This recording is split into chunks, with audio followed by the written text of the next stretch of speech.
Good morning, students. Good morning, Teacher Darlene. Okay, what is your name? Tina Badamero. What is your name? Badamero. Okay, for today's lesson is about colors. Why? Why? High five. Okay. Have a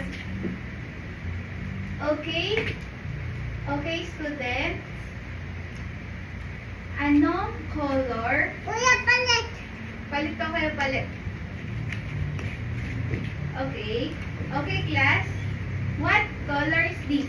Red. Red. What color is this? Red.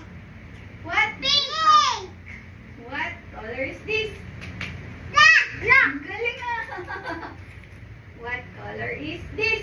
Purple. Ah, purple. What color is this? Green. Very good, Feli. What color is this? Yellow. Yellow. What color is this? Pink. Pink. Again. How about this one? Orange. Yes. How- Orange. Orange. How about this one? Blue. Blue. How about this one? Green. Green. Gray. Green. Oh, sit. What color is this? Brown. Brown. This one?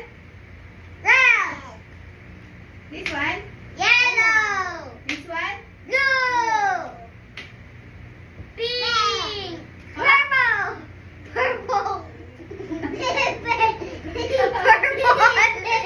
Okay, that's enough. Our lesson naman ngayon is about shapes. Do you know what shape is this, Belly?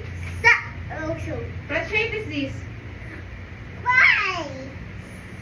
Circle. Okay. This one.